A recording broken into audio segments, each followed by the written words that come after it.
Thank you, Mr. Chairman. And as a former Vice President of Globe, I'm very glad to be in a panel chaired by the President of Globe and also by the Vice President of Globe, Lord Prescott. Ladies and gentlemen, climate change policy is not only science-based, but it is also cost-beneficial. So let's focus on data.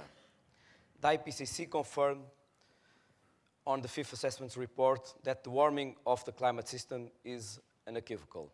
Also, according to the UNEP emissions gap report in 2013, current annual emissions stand at approximately 50 gigatons of CO2 equivalent at the global level. This is already 14% higher than the median estimate of an emission levels in 2020, consistent with the likely change of meeting the below 2 Celsius degrees objectives and therefore avoiding dangerous climate change. The World Economic Forum recognizes that 40% of the top 10 risks to global economy are linked to climate change. And it finds that current annual losses worldwide due to extreme weather and disasters could be staggering 12% of annual GDP. Also, very recently, the International Energy Agency outlined that delaying action would cost 5 times more than taking the lead immediately.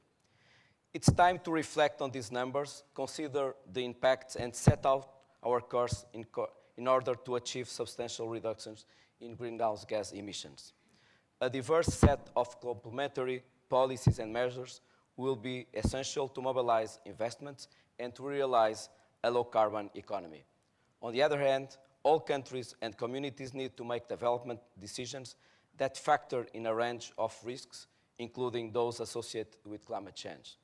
Therefore, while adaptation action is not a substitute for mitigation action, these actions are complementary and can be undertaken in an integrated manner. My country, Portugal, puts climate change at the center of our national policies.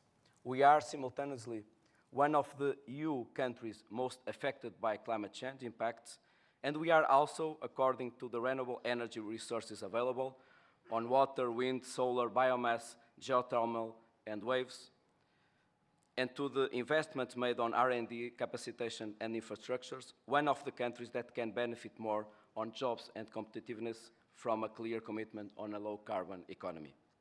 Therefore, we are working both on adaptation and mitigation. Let me share with you our vision on climate and energy framework and the key role that we allocate to renewable energy. Renewable energy sources play already an essential role in Portugal by reinforcing levels of supply security, promoting the diversification of the energy mix, and contributing towards enhancing the environmental sustainability associated with the production, transmission, and consumption of energy. Currently, almost 60% of the electricity produced in Portugal is based on renewable energy, and 25% of the final consumption of energy is met through renewable energy. We look to green growth as a major priority, which requires responsibility and leadership. In this context, Portugal argues that the new European Union framework for climate and energy at the horizon of 2030, which is going to be discussed very soon, must increase the level of commitment on the goals for reducing emissions and for the penetration of renewable energy. First, as a matter of responsibility to address climate change. Second, as a matter of competitiveness. And third, as a driver to long-term low-carbon investments. That's why we advocate 4 targets for 2030.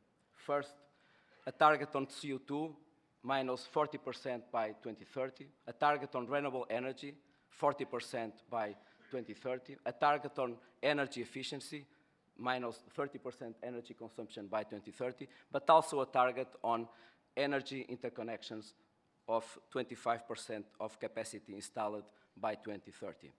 We also think that the establishment of a carbon market is vital at the European level, and the emissions trading must remain as a central piece of our policy architecture at the European Union. Ladies and gentlemen, 2015 will be a fundamental test for all of us, and we cannot fail. We must find a comprehensive, fair, and cost-effective deal, both on the 2015 Millennium Development Goals agenda, but also on the post-Kyoto Agreement. As has been stated so many times before, the world needs the paradigm shift to happen, and for that, we need a change of mindset.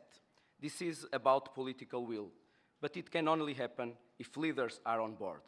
Our role must be based on the 4 E's, which are essential to promote change: enabling, exemplifying, encouraging, and engaging. Together, we can make green growth, low carbon economy, sustainable development, and resource efficiency the guiding principles for our future development as a global community. Thank you very much.